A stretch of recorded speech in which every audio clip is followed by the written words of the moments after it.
Hello everyone. It's Maddie and Madison with Spectrum Art. And today we are coming at you, as you can tell, all gloved up, and have a different setup. And the reason why is because we're playing with something extremely messy, which is Archival ink. alcohol inks. Yeah. Yes, they're kind of like archival ink because they're permanent. So we are going to be playing and experimenting with alcohol inks. And well, the first thing we did is we emptied out our tin. This is a tin which actually has 30 compartments. So it holds 30 different inks, and so that's what we have laying around on the table. But this is a tin where they actually get stored. It's really, really cute. Alcohol ink storage. Okay, and it's by Ranger, and it holds up to 30 of the 5-ounce alcohol ink bottles. Correct? Yes, it is from Tim Holtz. So then we got, of course, the alcohols to go with them. Like I said, we have 30 different colors that we're going to be playing with, and we went through and separated them into our browns, and we have a black, we have our yellows, we have our purples, we have our, I guess, what are these, like pinks and reds, right? We have our and a burgundy, right? A cranberry. And we have our oranges, we have our greens, we have our teals, and we have our blues, right? So we went through and separated them, and by, like I said, color family. And then we're going to go ahead and transfer some of them into this ink palette, right? Which actually has 36 compartments. And again, it's a hinged lid, and it's by Tim Holtz. And by Ranger. And so we're going to be actually emptying them into this. Not all of it, obviously, but just enough to fill each of these little compartments. And the reason why we're wearing gloves, again, is because these are stains. They're inks. And if you get this in your hands or on your hands, it is not coming off anytime soon easily. So, or in your clothes. Oh yeah, no, we're wearing aprons too today. Yeah, it's no joke today. And we have this ugly old calendar covering our table because, again, it's going to get messy. But we're going to be actually emptying these out into our wells. When they dry overnight, they will become little cakes that we can then go ahead and use with a paintbrush whenever we want to actually place ink specifically on an area. So, or do like some watercolor painting, but ink painting. So we're gonna do that, and that's pretty easily done. Actually, I'll just show one. I guess we'll start with the browns. The other thing I wanted to mention is because we have 30 colors, and that's what fits in the tin, and this has got 36, we're gonna end up with a row on the bottom that's gonna have no colors. It's gonna be empty, and that's gonna be great for if we ever want to A, add other colors, or B, if we want to mix colors. So, or if we realize as we start playing with these that there are certain colors that we use more than others, and say, for example, we want to have 2 wells of that particular color, that'll be also something that comes in handy. So we'll see. We'll play with them and see what we decide is going to be working for us. But the way that it is done is very, very simple. Nothing special is needed. You simply take your alcohol and you empty it onto the little, there you go, container, and then you just let that dry overnight. So we're going to go ahead and do that with all those, and also we're going to create some kind of a template to make sure that we know what color is in what well. So as we actually experiment with them, once especially they dry, I'll be actually creating a specific paint palette on a piece of paper that actually shows us the color that we're working with. So we're going to go ahead and continue to do that, and then we will be back. Let's play with some buttons. We have chosen some buttons that are the solid white kind, and then some that have more of that translucent or glossy finish to them. So we are going to play with some of these and see what turns up. So let's see, what do you want to use, Madison? Pick a color. Black. Okay. And so let's see, do we want to use a brush? Let's try a brush too while we're at it, just in case we need to push it around. Oh, you know what? Yeah, we could use a brush, that's fine. It might not work, but you I think it'll work, but what I was going to say is we could also use our little daubers that we got with the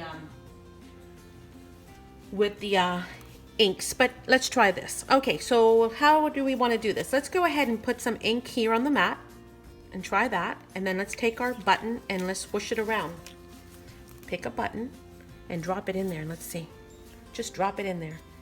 And let's flip it around a few times. Ooh, that's kind of cool. Look at that. It's the whole outside of it. Uh-huh. I like how some of it is like picking up the ink and some of it is not. Now the question is, will that become permanent? That's what we want to know. All right. Let's try and do a mix of, actually we should have tried that black one last. Do you know why? Because it might not come off. Because we actually could have used it as an accent color. Let's pick that up. I don't know if it's going to work. Let's try another color. What color would you like to use? What's that? Peach Bellini? Okay, let's try that one. I don't know if I cleaned that off well enough. Maybe I should have gotten the alcohol to clean it off. Okay, let's go ahead and pick a button and drop it in there and move it around. Make sure you flip it too. And let's see if it'll actually absorb. Slippery. It is kind of slippery, huh? That seems to be a little bit more mellow, a little bit lighter than the other one. Let's let it sit there for a bit. For a second here, you want a paper towel? And let's try drying these. They might dry ink here. Let's see. Now, ink dissipates very, very quickly, so we can see that it's already disappearing. It's drinking up all the milk. Mm-hmm. And then let's flip this one and see. Oh, actually I got some black on it, whether I wanted to or not, for my glove. Look at that. I like it. That's interesting. I don't know that peach, it's settling all the way in there, but look at how the alcohol is just drying just by having the air near it. So that dries really, really, really fast. Not as fast on the buttons though, but I do like that finish. It's almost like a distress finish. Here, let me bring this up to the camera. Now, is it permanent? If we scratch it, will it stay on or come off? That's another question. This one's not dried all the way yet. And I'm sure we could add more color on the sides. I'm wondering if we could also brush some of it on. What do you think? We can definitely try and experiment. So let's go ahead and finish drying these.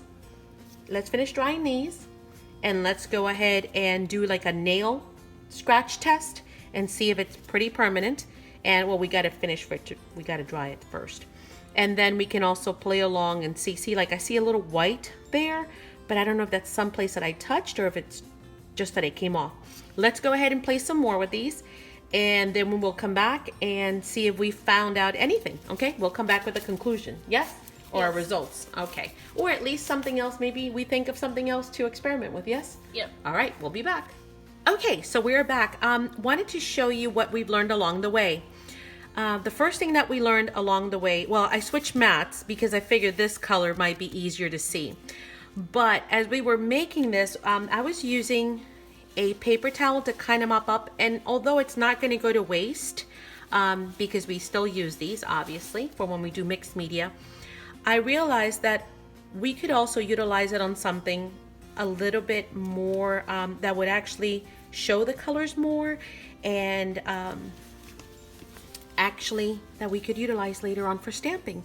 So I found a white piece of fabric that I cut into pieces and used it to actually not only absorb what was dripping off of the buttons, but also to mop up what was on the table. And we ended up with all these really neat fabric swatches that we are going to later on be able to use for some cool projects. So again, you guys know me, I do not believe in waste.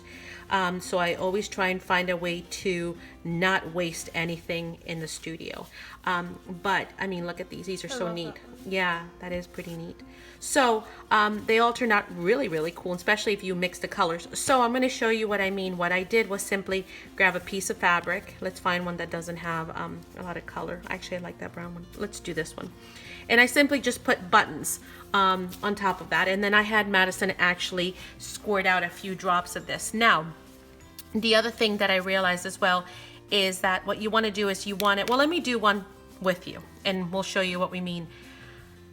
I'm using regular plain alcohol, just rubbing alcohol that I've actually put into this bottle to actually clean off the brush and any remainder. But let me show you how we went about doing it. We'll do a teal one and then we'll show you the results. So not very much is what we used. Actually, probably went a little heavy on this one, but then I kind of brushed on the first layer so that I could make sure that all of it was colored. And then after we did the brushing and I just kind of turned it this way, it kind of turned on its own, which is kind of neat. But if worse comes to worse, you could also turn the fabric. So, all right, so once we did that and we let that dry, and it's fairly simple to dry it, it only takes a couple of seconds because of the fact that it is an alcohol. Then Madison went through and actually just put a few more drops, just touches here and there, and then we just let it get muddled. So that is cool already as is. Yes, I know, honey, I see it. She's trying to show me how she got it done, and I get it. I saw you, I watched you, then we did one of these, and that kind of created this really neat muddle effect. You see that? And you can brush it on more, you can brush it on less. You can tap it, right? Oh, there is still some paint. Look on the brush, see what I mean? How cool that is? So you can brush the sides. Yeah, honey. Well, let me just do this one in front of the camera. You did all the other ones, so let me just do this one real quick just to kind of demonstrate. But we are going to show them all the other ones that you did. And voila, it's as simple as that. Now, once we were done with the button and we were happy, we moved it off. And as I mentioned, using the alcohol, just clean up anything that is left on the paintbrush.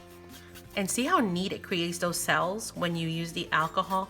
It kind of pushes some of that ink around, creating this really cool effect. Yeah, that is a pretty good one. And it helps you to clean the brush so that you can go ahead and move on to your next color, like if you wanted to use pink or yellow, whatever it is. But that's how we ended up with all of these really cool, awesome swatches. So you're actually getting swatches at the same time that you're actually getting your buttons done, and nothing is going to waste. Not what's on the brush, not what's on the mat. So let me go ahead and bring those over. Hang on, Madison. Let me move this one over here, and we will slide that one over and show them the buttons that you created. And these took no time, by the way, but they turned out amazing and very colorful. Here we have, I think that was the indigo blue. Oh gosh, this was something like, I didn't write down the names, I should have. It was like the jeans one or something. This is the light blue. Yeah, but I do not know if I can just remember. This was indigo for sure. This one might have been the sail, and this might have been the cloud. This one was the mermaid. I think this one was lime. This one might have been pesto. I can't remember, but you guys get the idea. I can't remember all of them. I think that was sunshine or peach, Bellini. I know this one was pink for sure. This one was eggplant because it was the last one, and that was kind of neat. This was the black one that we did originally. That was the Sepia, I believe. This one was the only pink. There's caramel too. I know. This was the only pink that was in the set, and I can't remember what the name of that pink was. Was that the ginger?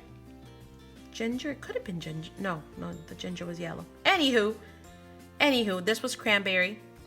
And of course, you just watch us do the teal. That one's called pistachio. So, and by the way, here, let me take off this glove and I'll show you guys. They are definitely permanent. They're scratch resistant. I mean, I'm digging with my nail. It will not come off. These are now permanently dyed and can be utilized on anything without any worrying that it's going to go ahead and bleed or scratch off. Because we had done this with nail polish too, and nail polish works pretty neat, but if you do not seal it, on some of them you can actually just scratch off the nail polish. But as these are now permanent, and they got some really neat. Let me see if let me look in there and see if it's in focus. Oh, if I got the right amount of light, probably not. Let me try and turn on this other light and see, although this is more of a yellow tone, but see if you guys can see that really cool muddled look. Let me see if it looks better on another color, maybe a lighter color. See that? Pretty neat, huh? Let's see. How about this one? This was a big one, so you can probably see that look. So, very cool way to grab your plain white buttons, which we probably all have plenty of, or if you go to the store, they're super cheap. They sell them in bulk. Like you can buy a big old bag of white buttons in multiple sizes on eBay, Amazon, any of the other online stores. Also, like I said, any store that you walk into, Walmart or any of those, and buy them in bulk fairly cheap.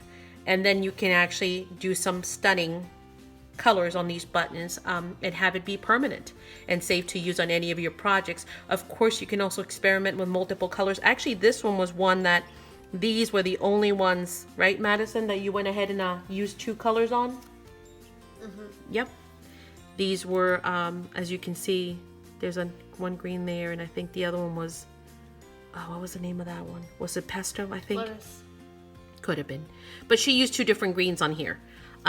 So you could mix and match some of the colors and get some really interesting results. But even by just using the same color and letting it concentrate more so on different areas, you could still get that effect of a 2-tone, a lighter and a darker. Well, here's a good example of that. It's the same color, just she let it sit and let it dry in some areas more than others. Look at this brown one too. Some areas it's so dark it looks almost black, but it's not. It's a very dark brown and then like a chocolate. So really cool. We hope, yeah, that's a cute one too. Let me see that one. Oh yeah, that one's very cute. It almost looks like it's got yellow and orange, but it's not. It's the same color. So we hope that you will try this. Yep. We hope that you'll have fun, that you get some inks and try them on your buttons. If you got some plain white buttons, now you know a way to go ahead and transform them into something really cool and magical. And we also have the gold and the silver mixatives, so we might even try some of those as well. Again, thanks again for joining us. Bye. And we hope to see you Merry guys Christmas. soon. Oh, and it is Christmas time, so if you're watching this during the holidays, Merry Christmas. Bye. Bye.